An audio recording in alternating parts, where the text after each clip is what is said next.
Olá, pessoal! E aqui estamos em mais um HackDev Summit.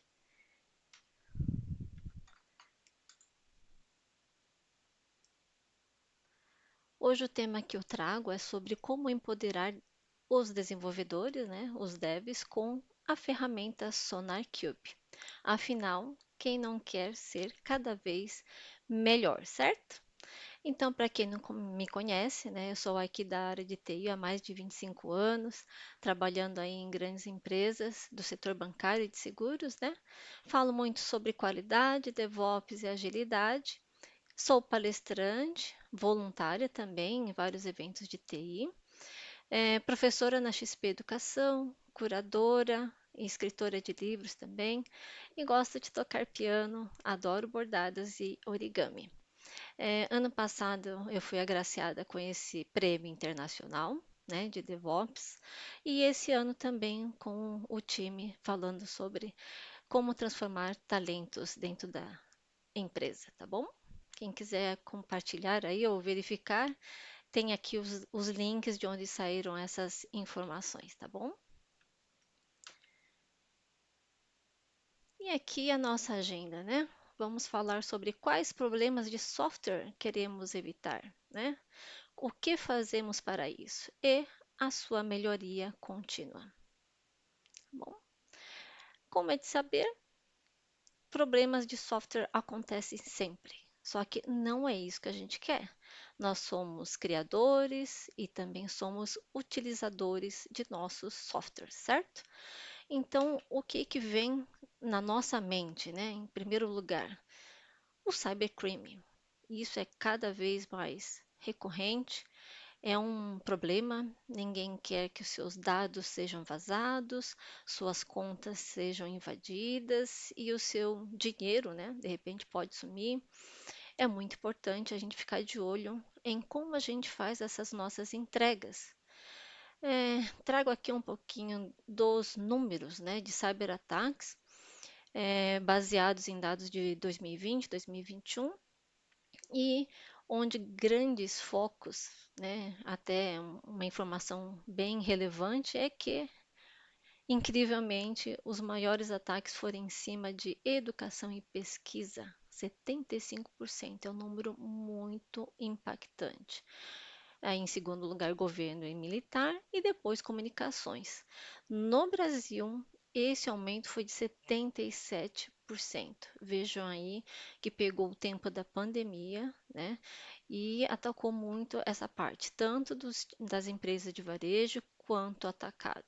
Depois, seguido por saúde e a parte de governo e militar. Ou seja, no mundo inteiro, e no Brasil também, esse é o foco de problemas. E aí, nosso dever, como desenvolvedores, é justamente isso: como fazer para sempre melhorar e não deixar com que esse tipo de problema aconteça, né? Não só isso, a parte de prejuízo financeiro também é muito grande. Então, aqui também eu trago alguns números em trilhões só dos Estados Unidos. Então, essa foi uma pesquisa aí que foi feita, um relatório de 2020, onde, vejam, os principais problemas foram justamente, em falhas operacionais, esse crescimento aí de mais de 20%, aí 520 bilhões também relacionado à baixa qualidade dos nossos sistemas, e 260 bilhões em projetos de software mal sucedidos, ou seja, é muita coisa. E de nossa parte, o que que a gente quer fazer é justamente evitar, problemas que levem, inclusive, o nosso nome. Agora, um outro ponto aqui também, que tem tudo a ver com software, sobre justamente esse problema do satélite que foi enviado ali para Marte. Só que no meio do caminho, já estava algum tempo, em direção a Marte, fizeram um comando e por haver dentro do código, uma diferença em que de um lado ele entendia como libras de força e de outro lado com newtons de força, houve um comando em que ele simplesmente se bagunçou tudo, o sistema dele ali, ele simplesmente se desintegrou. tá? Então imagina como é que, digamos, uma falta de checagem, né, justamente um teste prévio poderia ter evitado isso, né? E depois de um investimento tão grande, né, com digamos, uma pesquisa envolvida aí e tudo foi perdido. Então olha só quanta coisa que isso não pode acarretar. E aí, pensando também até num modo mais trágico, mas achei importante trazer, o Boeing 737, o Max 8, ele tem uma estrutura, né, uma arquitetura totalmente diferente. Então, podem ver aqui, nessa parte aqui, né, do lado direito é o Max 8, esse aqui é um avião comum, normal. Este daqui, podem ver que justamente a turbina fica na frente da asa, né? E ele tem uma estrutura bem diferente. Então, para contrabalancear isso, os engenheiros colocaram, né, dois sensores, que ele é mais pesado. Então, ele jogava o peso da cauda para baixo, empinando o bico. E na aviação, quanto mais alto o bico, ele perde a sustentabilidade e o avião acaba caindo. Então, eles colocaram sensores, dois sensores, para justamente avaliar este ângulo, e quando ele tivesse muito inclinado, existia um sistema em que a cauda empurrava o bico para baixo. Só que no sistema ele estava avaliando apenas um desses pontos de sensores. Então, um sensor errado deu o comando, né, falando que estava muito inclinada, a cauda jogou para baixo, por isso que esses dois casos aqui, tanto 2018 quanto em 2019, né, desses acidentes, aconteceram justamente logo após o que a decolagem. Então, houve um erro, né? Se a gente for pensar ali, o próprio sistema deveria ver mais do que um sensor, não apenas um, e justamente um estava errado e foi o suficiente para poder causar esses incidentes e mais de 300 vidas perdidas. Então é algo realmente, digamos, trágico que eu quis trazer para vocês para entender o quanto isso é importante, né, no nosso dia a dia, seja em qualquer tipo de sistema que a gente esteja envolvido, a tecnologia hoje faz parte do nosso cotidiano, né? Então, imagina como é que a gente poderia evitá-lo. Já pensou se a gente tivesse uma bola de cristal, né? Então, isso seria bem legal. E, para quem não conhece, existe essa ferramenta de análise estática chamada SonarCube. Então, muita gente já usa. Ela é uma ferramenta, inclusive, gratuita. Claro, tem as versões pagas, mas para quem quer iniciar, não conhece, essa versão gratuita, que é Community, ela é muito importante e já te dá vários insights.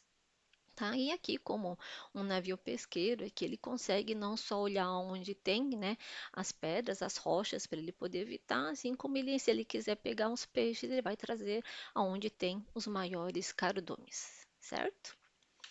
Então, importante dizer que a análise estática de código é enquanto o código está parado, né? Não é ele em execução. Então, os principais itens, a gente chama de issues, né, que ele consegue enxergar, são justamente esses três aqui, são os bugs, né, são problemas mesmo que vão dar algum erro, causar algum erro em produção. Code smells, que é aquele cheirinho de que alguma coisa não está muito bem, é um problema no seu código e vai dar problema de manutenção. Então, não necessariamente vai causar um erro, mas cada vez ele fica mais complicado de ser entendido, alterado e etc. Então, quando a gente fala aquele termo de código macarrônico, é exatamente isso. Cada vez fica mais difícil de fazer a manutenção, tá bom? Vulnerabilidades, não precisa nem dizer, né? É um problema de segurança. Podem ser brechas no seu código, tá bom? E aonde que a gente normalmente aplica, falando do ciclo de desenvolvimento de software, né? No SDLC, aonde que normalmente a gente quer colocar? Se a gente está falando que é prevenir erros, então é no início do SDLC. Então, lá antes de você conseguir implantar ou fazer o deploy do seu código naquele ambiente de desenvolvimento, lá é o melhor lugar de se colocar a conexão, né, do pipeline, lendo, né, puxando lá a ferramenta SonarCube, porque assim ela consegue avaliar o seu código antes de você implantar. Então, seguindo a linha do Shift Left, é onde é o mais simples, mais rápido, mais fácil, menos custoso, né? O seu código ainda não integrou com outros sistemas no ambiente, então ele é bem claro, é direto, ele traz o local onde está com o problema, bem mais fácil para você realmente conseguir identificar e corrigir, tá bom?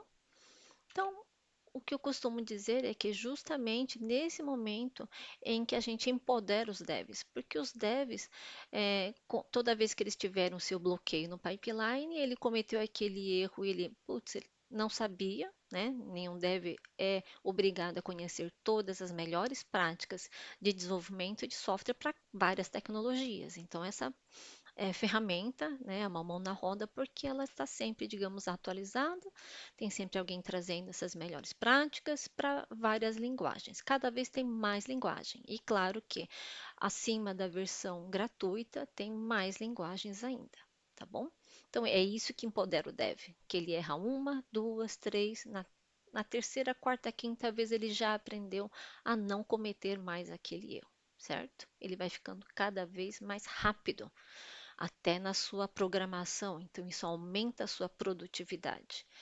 E o que que ele não faz? Importante dizer também, né? Ele vai resolver todos os problemas? Vai conseguir evitar todos os problemas? Não. Né? Ele não faz testes dinâmicos, ou seja, ele não consegue rodar em tempo de execução, né? Ele está antes dele ser executado, antes dele ser implantado em qualquer ambiente, tá? Ele não faz testes funcionais, então sempre precisaremos de validações de negócio, tá? E também não vai substituir os testes unitários e automatizados. Aliás, falei errado. Substituir testes unitários, não. Ele faz uma validação dos testes unitários. Ele verifica o coverage, tá? Mas ele não faz os testes automatizados, tá? Isso fica na mão de todos os desenvolvedores, tá bom? E aqui a gente vai falar sobre o quê? Melhoria contínua, né? Onde que a gente tem os nossos dados lá dentro do SonarCube, quando a gente executa uma navegação de como você utiliza, tá? Depois eu mostro também várias funções, né? Vários papéis dentro do SonarCube, quem faz o quê. Aqui a gente está falando muito na visão do dev, mas eu explico também outras funções, tá bom? Aqui dentro de melhoria contínua, essa aqui é uma visão, digamos, de uma visão mais antiga, né, do SonarCube. Eu tenho aqui instalado, eu vou abrir mais tarde para mostrar para vocês como é que é. Mas como material para vocês poderem consultar mais tarde, aqui tem um passo a passo, né, dos principais abas, né, em que o dev tem que se atentar. Então ele fez lá, executou o projetinho dele, para quem já está acostumado. Ele vai consultar depois o resultado do pipeline dele, né, dentro do dashboard do SonarCube, é um link na web, né? E ele vai trazer um overview, que é a parte principal, né? O seu projeto como um todo, como é que está? Então, ele vai trazer ali a quantidade, né, de bugs, vulnerabilidades, né, a parte de code smells também, e vocês podem ver que do lado direito tem os números ali por índices, né? Ele acaba colocando como índice A, B, C, D, E, sendo a nota melhor ali. Então, tem aí três notinhas, né, com A, de segurança, manutenibilidade, e o primeiro de cima é a confiabilidade, ou seja, bugs. Vejam que ele fala também sobre duplicações, ou seja, pela ferramenta, o máximo de código duplicado seria 3%. Acima disso, acaba deixando cada vez mais complicado o seu código. Isso também é sinal de muitas linhas ou blocos, né, de código morto, tá bom? E ali à esquerda, passage significa que ele executou e passou, tá? Então, da segunda vez em diante, essa abinha está escrito new code, né? Onde ele fala que a primeira execução até o que tiver de erro, bug, ele vai subir, porque ele não tem onde comparar. Então, a primeira execução, a primeira subida, é considerada como um baseline. Tá? Da segunda em diante, ele começa a comparar a sua execução atual com a anterior, para ver se você não está carregando algum bug a mais ali, alguma vulnerabilidade e que pode trazer algum tipo de problema para o seu código, tá? Então, aqui no caso, ele passou, você rodeia aqui, não tinha nenhum problema, então tá tudo zerado, nota verdinha, passou, tá? Aqui é a principal aba onde os desenvolvedores conseguem consultar os seus problemas. Então vejam que ele traz aí a listagem de todos os seus issues e cada item que ele clica do lado esquerdo ele consegue abrir no detalhe também, tá bom? Quando estiver navegando aqui no Sonar, aí eu mostro com mais detalhes. Mas vejam que essa é a segunda aba de issues, ele traz todos os tipos, traz a divisão por severidade também e várias outras informações, tá? Um ponto que eu acho importantíssimo aqui é, se você tem muitos problemas, por exemplo, quem está executando em cima de projetos que são muito antigos, né, que são legados, como é que eu vou focar? Aonde que eu tenho, né, muitos problemas e aonde que eu vou focar a execução da limpeza disso? Eu diria que pela severidade. Né, dependendo lá do seu time de qualidade, quem puder fazer uma instrução ali, uma orientação, eles podem definir assim a prioridade sua, mas se você ainda não tem os quality gates ativos, né, só está em warning ali, o que que você pode fazer? Aos pouquinhos ver o que mais tem severidade alta. Por exemplo, quem é blocker e critical seria zerar e depois passar para major. Minor e info já são mais leves, eu diria para não perder tanto tempo em cima disso, mas blocker e critical é imperativo, você tem que realmente resolver, tá bom? Esse seria uma ordem, né, de prioridade. Então, aqui, quando você clica no item, antigamente ele abria uma aba embaixo, né, um pop-up, dizendo qual era o seu problema, por que que era um problema e dava um exemplo de como você poderia corrigir. Eu digo antes porque na época que eu fiz esse material, ele mudou, né? E agora quando a gente clica numa linha ali onde está um bug, né? Um dos bugs ali, ele acaba abrindo a aba do ladinho ali direito. Tá bom? Então ele abre o código embaixo, mostrando a linha que está com problema, e quando você clica do ladinho, ele vai te trazer por que que isso é um erro. Então ele é muito fácil de consultar, você consegue saber o que que é o problema, ele traz outros links, inclusive, para você poder consultar e entender melhor do porquê que aquilo realmente é um problema ou não, tá bom? Para você seguir com a sua atualização, alteração e colocar para rodar de novo, tá? Então, aqui destacando um problema aqui em que realmente ele tinha que fazer uma correção ali, tá bom? Ó, adicione uma legenda, uma tag de legenda no seu campo ali. Então, pensando em abrir o seu código, aqui não abri em Git nem nada, até para o pessoal que não tem isso instalado, quiser olhar num simples Notepad, né? Notepad++ também, você consegue entrar ali, fazer a correção, executa de novo, né? E vai te trazer menos erros. Então, após a correção, você vê que ele passou, né? Você não está incluindo nenhum bug, nenhum problema, ele fica com zero ali. E ele vai te mostrar que você conseguiu reduzir. Então, de 14 bugs viraram 13 bugs. Tá? É assim que acontece no dia a dia. Então, se era alguma coisa que estava bloqueando, ele vai executar bonitinho e vai te mostrar o quanto que você conseguiu reduzir do total.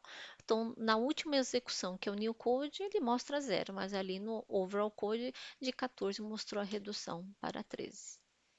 Tá bom? Aqui uma aba muito fácil de acompanhar, eu gosto muito, que é essa última aba aqui, que é a atividade. Ele na linha do tempo, ele traz a queda de itens, né? Você pode ver que aqui na linha do tempo está mostrando o quanto que ele está reduzindo aqui, tá bom?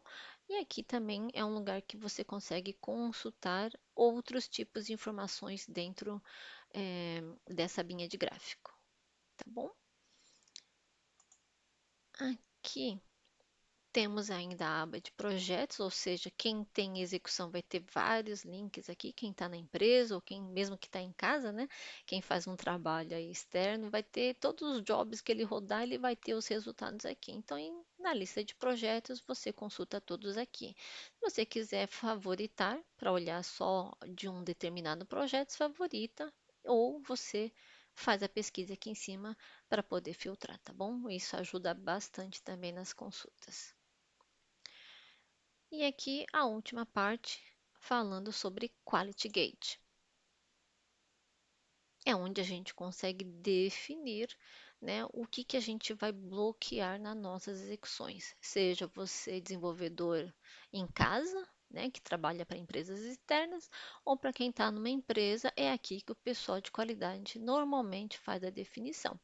Então, esse SonarWay Default Built-in, o que que é? É o padrão que vem instalado e ele não deixa deletar. Você vê que a única opção que tem aqui, ó, é copiar. Então, este é o padrão dele, onde ele fala que cobertura de teste no mínimo 80%. Lembra que eu falei? Linhas duplicadas no máximo 3%. Todas as notas A, porque você não pode ter um bug, independente da severidade, que ele vai bloquear. Tá? E a parte de segurança, é claro, você tem que estar passando em 100%, tá? Aqui eu vou dar uma pausa disso aqui e vamos para o nosso projetinho dentro do Sonar, né? Aqui são projetos que eu executei na mão, na verdade são dois projetos iguais, só mudei o nome para ter mais do que um aqui para vocês verem qual é a diferença. Esta é a carinha da última versão, a versão 10.1, né? É da Community Edition, ou seja, ela é a versão gratuita, tá? Então mudou um pouco a cara, mas não o conteúdo, tá? Então aqui eu rodei, por exemplo, dois projetos diferentes, né?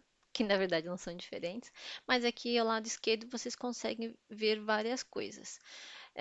Na visão de desenvolvedor, por exemplo, só quero ver o projeto RecDev, o favorito aqui. Lembra que eu falei? Então, quando eu quiser olhar os meus favoritos, ele mostra aqui um. Se eu quero ver todos os projetos, mostrará aqui todos os projetos, tá bom? Do lado esquerdo aqui mostra, é muito fácil de filtrar isso, o que passou ou o que não passou, não teve nenhum que não passou, então você consegue fazer filtros muito rapidamente. Quais são os projetos que têm nota A ou de nota B para baixo? Segurança, a mesma coisa. Quais estão com notas A, B, você consegue filtrar. Security Review, a parte de code smells também. Cobertura de código também é muito fácil de filtrar. Duplications por tamanho, por linguagem ou qualquer tipo de tag que sejam criadas também. Outro ponto, né? Aqui você consegue filtrar tudo, pesquisar por algum projeto, ele traz, né? Aqui, lembra que eu falei a visão inteira do seu projeto ou só as últimas execuções dos projetos? E você consegue, inclusive, aqui também fazer o filtro, né? Numa sequência por nome, das últimas execuções, algum tipo de índice aqui, tamanho, etc. E você consegue aqui inverter a sequência também, tá bom? Então, esses são os dados básicos e principais, né? Aqui, se você quiser olhar de todos os projetos, ele vai trazer aqui. Como tem dois projetos, lembra que tinha ali vários itens de bugs aqui? Aqui, ó. 14 e 13 dá 27. Então, aqui, se você tiver 50 projetos, ele vai trazer o total dos 50 projetos. Isso é muito prático quando você tem, por exemplo, uma empresa inteira e você vai querer olhar todos os dados aqui dentro, certo? E aí, como eu falei, você consegue filtrar, olha só os 27, e ele vai dizer, olha, para você corrigir demora 2 horas e 15 minutos para corrigir. E isso aqui tem bastante gordura. Por quê? A gente que é dev sabe muito bem que se você tem vários itens que são iguais e você vai fazer só alguma troca, você faz um change all e você não vai demorar exatamente esses minutos que está falando aqui, 5 minutos para cada um, você de repente consegue alterar 5 de uma vez, Não vai virar 25 minutos, mas 5 minutos se alterou os 5, tá? Então, aqui são os 27. Se clicou, de volta ele tira o filtro. Ou, se você clica aqui, também tem como limpar todos os filtros aqui também, ó, tá bom? Ah, dos 27 bugs que a gente tem, qual é a severidade deles? Ah, por sorte, todos são minor, né? Ah, eu quero ver de Codesmell. Ah, todos eles são major, né? Mas quando a gente tem vários projetos, vai ter eh, uma lista aqui de quais estão distribuídos. E como eu falei, se ninguém tem noção de por onde começar a limpar, né? Aí eu diria por severidade, tá? Vulnerabilidade e bug principalmente. E depois Codesmell, porque tem a ver mais com a parte de manutenção, tá bom? Aqui pontos importantes que a gente acaba sempre olhando mais essa parte de repente de status, né? Quantos bugs ainda estão abertos. E a parte de linguagem, você consegue consultar só os programas, só os projetos que têm uma determinada linguagem. É muito fácil de filtrar aqui também, né? Regras também, quais são as regras que estão sendo infringidas aqui, quais são os principais erros, né? Ele vai mostrar também, e quantos são. Então dá para você filtrar e já mostra que são 17. Se você clicar, ele vai trazer quais são os 17. Ah, quanto tempo a gente vai demorar? 1h25 para resolver esses 17 aqui, tá bom? Então, é muito fácil, rápido, prático de trabalhar e já traz algumas informações primordiais em relação à quantidade, esforço. Isso numa visão gerencial para você trazer numa reunião é muito bom também, tá? Aqui ele também fala o nome dos projetos, né? São os, digamos, meus dois jobzinhos ali que eu rodei. E não tem aqui, mas, por exemplo, aí ele traz aqui as pessoas que realmente executaram, né? Para quem pegou e quem são os autores aí dos problemas.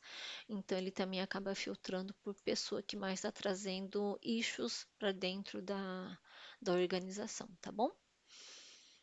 Aqui são as regras por tecnologia, tá? Por mais que elas não estejam ativas aqui na versão community, ela sempre vai trazer.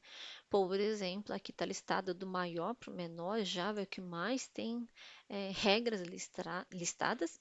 E a diferença que vocês podem notar do lado direito é que ele já explica o que, que é. É do tipo bug, né? Ele mostra algum tipo de tag aqui, de multithreading, aqui que é suspeito, essa aqui que já ficou descontinuada, né? Então ele explica aqui alguns itens, tá bom? Se você quer, ou você é da área de qualidade, está na parte mais de definição de quality gates, se algum deve perguntar onde que estão as regras por linguagem, você já explica que é por aqui, tá bom? O pessoal consegue olhar todas, todas, todas. Inclusive dessa daqui, por exemplo, né, 324, ele está dividido, são 75 relacionadas a bug, 16 a vulnerabilidade, 172 de codesmell, 61 de security hotspot, tá bom? Ele está bem dividido, bem explicativo. O dev que for bem proativo, né, ele consegue entrar aqui e validar o que que é essa regra. Ele diz o porquê, né? E nesse caso essa daqui está até descontinuada. Falo que não está em conformidade, né? E mais informações aqui, tá vendo? Nas duas abinhas. E na outra aba aqui a gente tem os perfis de qualidade, ou seja, dentro de cada tecnologia a gente tem uma lista de regras, tá? Podem ver que normalmente é aquela padrão que vem junto com a ferramenta construída, você não consegue deletar esta. O que que a gente pode fazer, né? Normalmente os especialistas, né, da tecnologia conseguem entrar aqui e desse total eles conseguem entrar e conseguem desativar qualquer tipo de listinha aqui dentro, tá bom? Então, eles têm, digamos, a chave, né, o perfil que possibilita, de repente, eu olhar isso aqui, né, e falar, é um falso positivo, eles conseguem, desativar, tá bom? Então, essa é uma maneira em que eles acabam atuando para poder desligar alguma coisa. Por quê? Ferramentas de análise estática normalmente trazem muitos falsos positivos, porque é uma ferramenta que é feita, digamos, genérica para trabalhar para toda, imagina, globalmente. Então, nem sempre aquele tipo de situação vale para a sua organização. Então, normalmente, quem está aqui com o poder de alterar são os especialistas da tecnologia da sua empresa, tá bom? Então, o pessoal que conhece a linguagem é que vai entrar aqui e vai poder dizer se realmente isso aqui faz parte ou não faz parte de algo que consegue desativar, tá? Esse é um ponto. O próximo é o Quality Gains. Esse também vocês podem ver que ele não vai mudar, né? Então, ele já traz aqui, está numa ordem diferente do que estava no slide do PPT, mas basicamente é zero bugs, todas as notas têm que ser A, né? É, a cobertura de teste, normalmente a gente fala que é 80%, tá? E 3% no máximo de linhas duplicadas. Então, isto aqui é o que está recomendado pela própria SonarCube e o que a gente fala que as empresas têm que trabalhar. Não quer fazer isso ou não dá para fazer no começo assim, a gente copia a regra, né? Vamos supor o SonarWay RecDev, por exemplo. Então, eu copio isso aqui e crio minhas próprias regras. A gente hoje não dá para trabalhar. Aqui, tá vendo? Eu já trouxe uma maneira da gente mexer. A gente não está com 80%, a gente está em, sei lá, 40%. Então, para bloquear, a gente pode colocar 50%. De 40 para 50 é mais fácil, né, dos devs conseguirem atingir. E põe uma meta, daqui 2, 3 meses, ou a cada mês a gente vai subindo a régua até chegar em 80%, tá? Então, são itens em que a gente consegue alterar aqui o que você precisa fazer, tá bom? Ou, como eu falei também, tem aqui, lembra que eu falei que às vezes tem falso positivo e a gente pode, por exemplo, desviar algum projeto? Então, para esse projeto aqui, eu quero que rode para justamente o RecDev. Então, só para o RecDev vai passar essa regra, né, com 50%.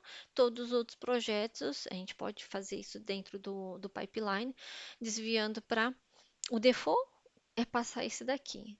Só este projeto RecDev vai passar, vai ter, digamos, uma alteração aqui para o coverage de 50%. Então, há maneiras e maneiras da gente conseguir estipular esses quality gates, né? Redirecionando isso também. Eu tenho um código que é legado. Nunca ninguém escreveu teste unitário, nem vamos solicitar, porque daqui, sei lá, 6 meses, um ano, esse código vai ser jogado fora, por exemplo. Ele é legado. Então, copia o SonarWay aqui, né? Pode colocar esse nome aqui, SonarWay legado, de repente. E aí, nesse legado, a gente vai falar que o coverage is less than, você pode até colocar zero, tá bom? Ou seja, ele vai permitir que realmente você trabalhe com 0% de coverage, tá bom? E aí, dentro do seu pipeline, ele vai apontar não para o SonarWay, senão todos os pipelines vão rodar no SonarWay. Você manda rodar o que é legado no legado, que não vai cobrar coverage aqui, tá bom? Ou você pode colocar uma lista de é, ou no pipeline ou aqui, você faz a lista de projetos e aqui é onde vai fazer o desvio e não vai cobrar os 80%, 70%, 50% aqui de coverage, tá bom? Aqui é a parte de administração. Tem várias informações aqui de configuração. Se fosse uma versão licenciada, aqui teria informações também de licença. Aqui fala sobre usuários, grupos, permissões, né? Aqui a gestão de projetos, aqui a parte de sistemas e aqui a parte administrativa também, tá vendo? Onde ele fala quais são as edições. No nosso caso, a gente está na community, né? Essa minha versão aqui é gratuita, então a parte da developer é a paga, né? Cada vez e engorda mais a quantidade de tecnologias que são cobertas pela versão Enterprise, por exemplo. Essa aqui, inclusive, consegue separar por Portfolio Management. Isso é muito legal. Porque imagina, você tem 50 jobs que, por exemplo, é do app do mobile. Então você consegue separar o que que é tudo da cadeia de valor do mobile ali, e aí ele consegue gerar. Você não precisa ficar filtrando para saber o resultado geral do app do mobile, né? Então aqui é ruim que realmente em projetos a gente tem projeto a projeto. Para poder saber alguma coisa, tem que ter no mínimo um padrão de nome aqui dentro. Por exemplo, todos os jobs do mobile vai ter que estar escrito mob, por exemplo. Aí, então, se eu filtrar aqui em cima para o mob, ele traria tudo, tá? Mas aí para você conseguir saber resultado a resultado, né? Juntando quais são todos os itens, fica mais difícil de trabalhar mesmo, tá bom? Essa é a parte principal, não entrarei em todos os detalhes, mas deixa eu só voltar aqui no Quality Gate, que aqui uma das coisas que a gente fala também, ele sempre fala que a gente usa on new code. Isso aqui é uma prática muito comum, porque se a gente fosse barrar, tá vendo que as condições estão on new code, ó, condições sobre código novo. Se a gente fosse barrar um projeto inteiro, seria complicado a gente corrigir todos os problemas que eles já existissem ali, tá bom? Então, normalmente a prática é a gente colocar em cima de novo código, tá? Quando a gente fala que overall code, que seria o código inteiro do seu projeto, ou seja, ele já tem que nascer com zero. Então, a partir do baseline, da segunda vez em diante, ele não permitirá nada e, inclusive, vai pedir para você corrigir tudo aquilo que já existia também, tá? Então, ele faz uma conta do seu código inteiro, ok? É, aqui, ó, eu falei na visão de dev tudo que a gente comentou, tá? Agora, para esclarecer, para vocês entenderem um pouco sobre a dinâmica dos papéis do SonarQube, eu fiz aqui um mind map, né, para vocês entenderem um pouco dos papéis que existem, né? Então a gente estava aqui focado no papel do desenvolvedor, onde ele vai olhar né, a sua visão do projeto inteiro. Nas issues, a gente falou sobre atuar por tipo, priorizar por severidade, utilizar os filtros, né, a seu favor. Os quality gates você tem que conhecer. E os quality profiles é quando você vai consultar as regras por tecnologia. Então, ali a gente teria as ativas, as que foram desativadas, né? E as que foram descontinuadas também. Quando a gente fala de Sonar na visão de suporte, então terá um time lá dentro da sua empresa que vai fazer o quê? Instalação, configuração, vai avaliar o período de backup e a parte de upgrade, tá? O dev não vai atuar com isso, mas é bom você saber que existem. Ou seja, na instalação da versão gratuita, que é Community, a versão paga, aquelas três que eu mostrei ali, Developer, Enterprise e Data Center. Aqui, a configuração, o time de suporte vai avaliar justamente ou separar, né, fazer grupos de acesso distintos. Então, por usuários, por grupos, e aqui, dependendo da licença, na versão paga, você consegue também definir um e-mail para avisar antes de você atingir o limite, porque o Sonar Cube cobra por linhas de código. Então, se você compra 1 milhão de linhas, 2 milhões de linhas, antes de atingir os 2 milhões, você pode dizer, olha, quando tiver ali em 80% de atingir esse ponto, você define quem que vai receber um e-mail de alerta ali, tá bom? Por quê? Porque se você não se atentar e você está numa versão paga, atingir o limite vai travar todos os seus pipelines. Ninguém vai conseguir executar, tá bom?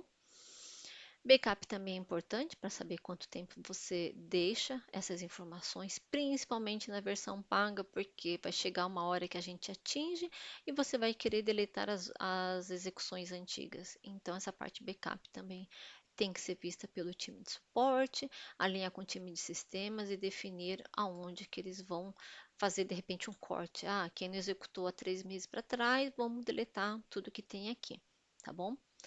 Upgrade, a gente tem dois tipos de upgrade, seja de versão, né? Você está numa versão developer, quer subir para a próxima, né? Ou as últimas atualizações. Se você está em casa, eu quero pegar essa última atualização aqui. É beta, não tem problema, tá?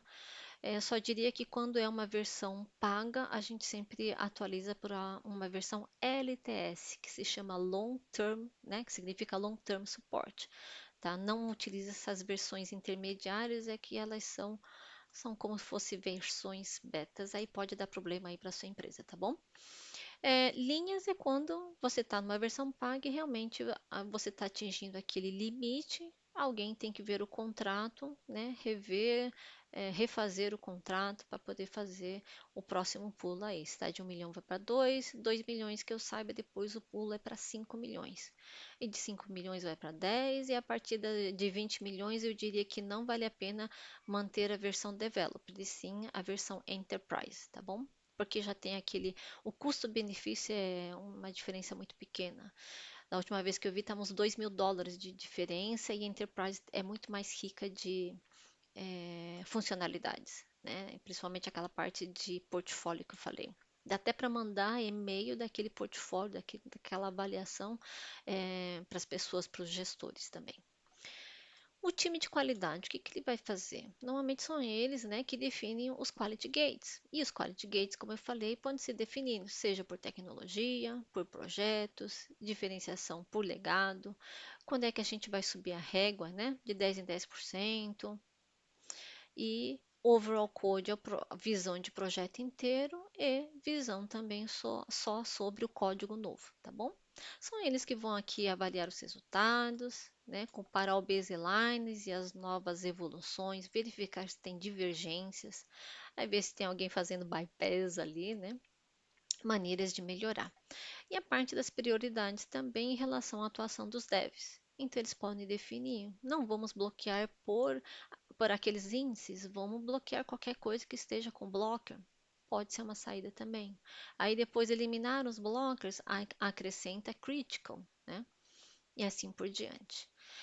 Tem aqui a lista dos especialistas, lembra que eu falei aquela abinha dos quality gates? Normalmente os especialistas estão dentro dessas equipes, seja de engenharia ou de arquitetura, e são eles que vão avaliar todas as regras existentes e eles vão, né, desativar, seja por projeto ou para todos os projetos, né, ou para projetos específicos, como eu mostrei, ou criar novos plugins e regras.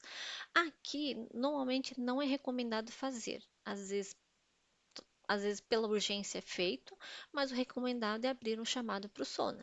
Aí demora um pouco, mas eles criam algo e depois no próximo upgrade fica disponível para todo mundo.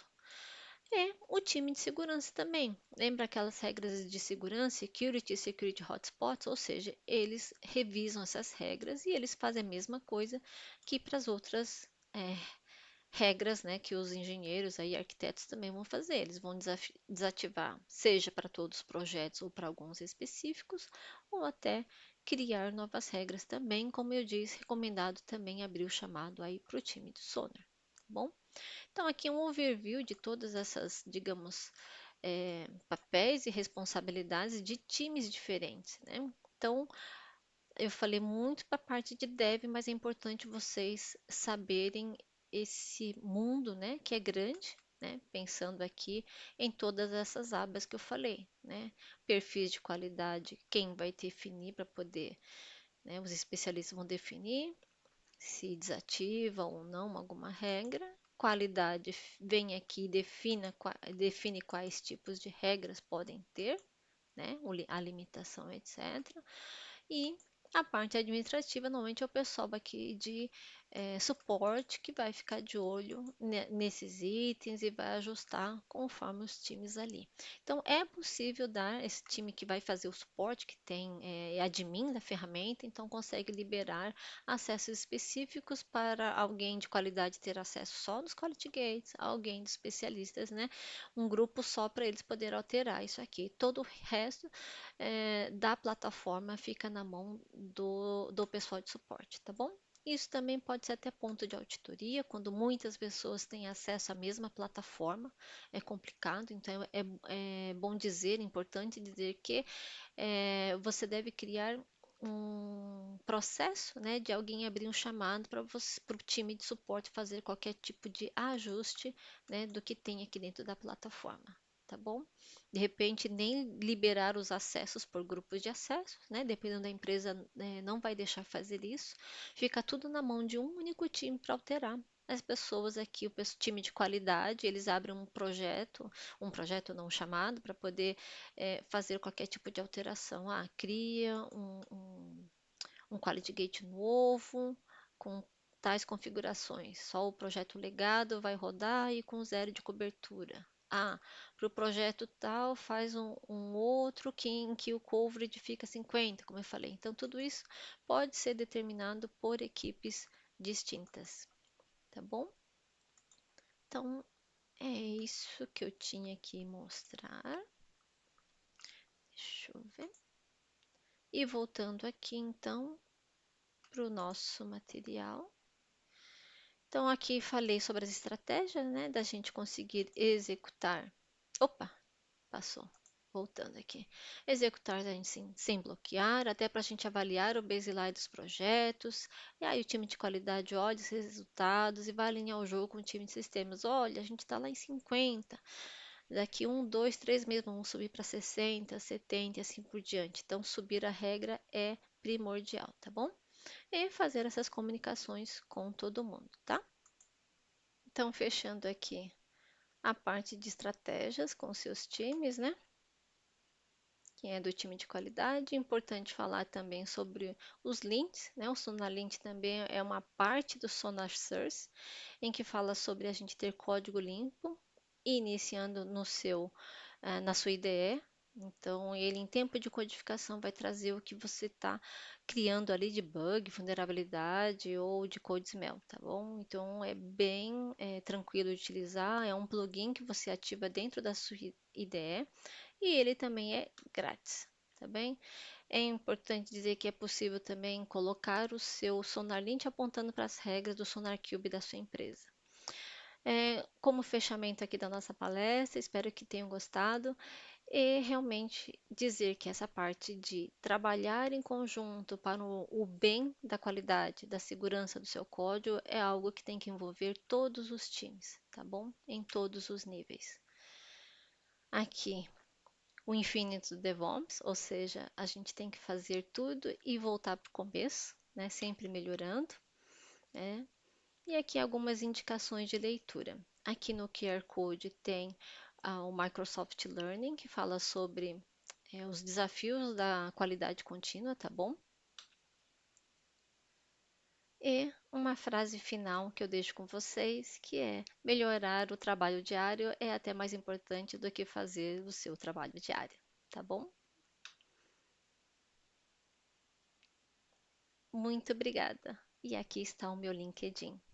Podem me procurar. Posso demorar, mas eu respondo a todos, tá bom? Obrigada.